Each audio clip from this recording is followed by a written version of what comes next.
Olá! Hoje vamos mergulhar num tema super crítico: vias aéreas e proteção da coluna cervical no atendimento ao trauma. Exato. É a base do ATLS, né? O suporte avançado de vida no trauma. Isso. A gente deu uma olhada nos trechos do material ATLS, vias aéreas e proteção cervical, para, assim, extrair o que é essencial mesmo. E a ideia principal é aquela, né? Primeiro garantir o ar. Depois vem todo o resto. Exatamente. E no ATLS, isso está bem claro na sequência XABCDE. Hoje o nosso foco total é no A. Airway, a via aérea. Que não dá para separar do controle cervical, né? De jeito nenhum. Andam juntos. Então, a ideia aqui é entender como a gente avalia isso rápido, sabe? As manobras, os dispositivos que ajudam. E quando que não tem jeito, tem que ir para uma via aérea definitiva. Isso. E também por que essa insistência toda com a coluna cervical? Por que suspeitar sempre? Legal.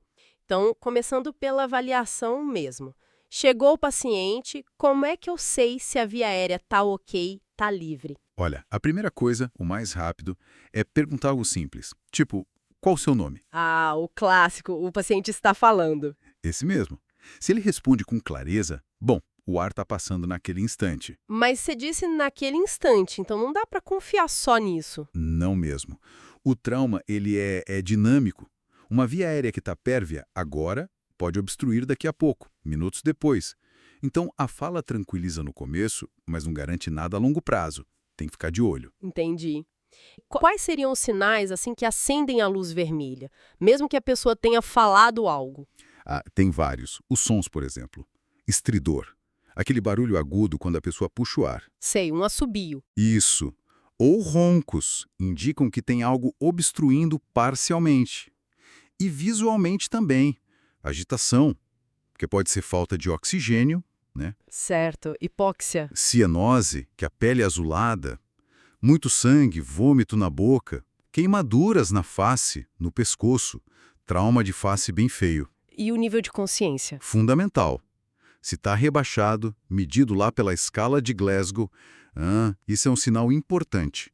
Qualquer trauma na face, cabeça ou pescoço, a regra é suspeita e protege a cervical. Sempre. Ok, identifiquei o risco. O que eu faço primeiro? Aquelas ações imediatas para, tipo, ganhar tempo. São manobras até simples, mas que salvam vidas. Primeiro, limpar a boca, né? Aspiração. Tirar sangue, vômito, secreção. O caminho tem que estar livre. Aspiração primeiro, então. E depois? Aí você tenta abrir a via aérea mecanicamente. Tem duas manobras básicas. Elevação do queixo, ou chin lift. Uhum. Ou a tração da mandíbula, o jaw thrust. Essa é melhor se você suspeita de lesão na cervical, porque mexe menos o pescoço. Importante isso. E sempre mantendo a coluna alinhada, né? Sempre. Em posição neutra. Alguém tem que estar segurando a cabeça e o pescoço se houver suspeita. E se só isso não adiantar? Ou se o paciente estiver inconsciente, sem reflexos? Aí a gente pode usar as cânulas. Tem a orofaríngea, a de Guedel.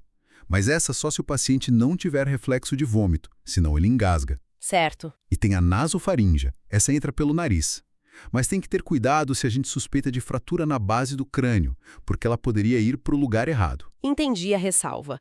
E depois da cânula, se ainda precisar de ajuda para respirar? Aí entra a ventilação com bolsa-válvula máscara, o famoso BVM, ou AMBU, aquele balão que a gente aperta para jogar ar para o paciente. Sei qual é. O ideal é fazer isso com duas pessoas. Uma fica só focada em segurar a máscara bem vedada no rosto do paciente. Para não vazar ar. Exato. E a outra pessoa fica responsável por apertar a bolsa, ventilar no ritmo certo. Fazer isso sozinho é bem mais difícil de vedar direito. É um erro comum, a ventilação não ser eficaz por má vedação. Falando em erros, e a tal via aérea definitiva? Quando que a gente decide que essas medidas não bastam e precisa de algo mais invasivo? Boa pergunta. Via aérea definitiva tecnicamente é um tubo passado pela traqueia com um balãozinho, o cuff, insuflado abaixo das cordas vocais. Para garantir que o ar vá só para o pulmão e nada mais desça, tipo vômito. Exatamente. Protege contra a aspiração e garante a ventilação. As indicações clássicas, segundo o ATLS, são Glasgow igual ou menor que 8. Coma. Isso. Trauma craniano grave com rebaixamento. Mas olha, às vezes a tendência é o que manda. O Glasgow está 9, mas caindo rápido. Pode ser hora de intubar. Faz sentido. Que mais? Risco óbvio de inchaço na via aérea, tipo em queimadura por inalação de fumaça. Trauma de face muito grave que impede ventilar com a máscara.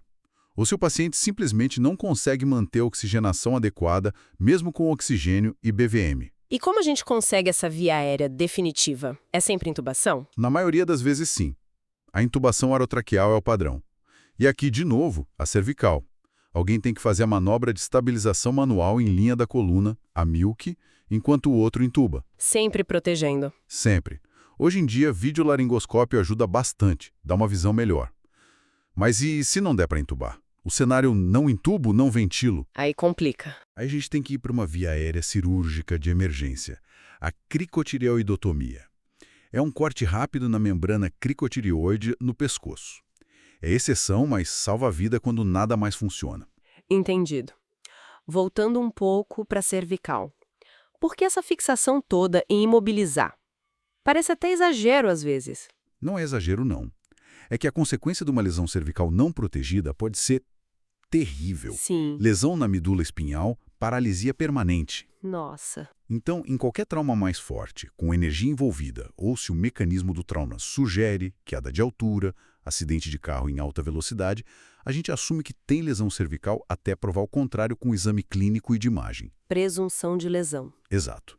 O movimento errado na hora de mexer o paciente pode transformar uma fratura que não tinha pego a medula numa lesão neurológica grave.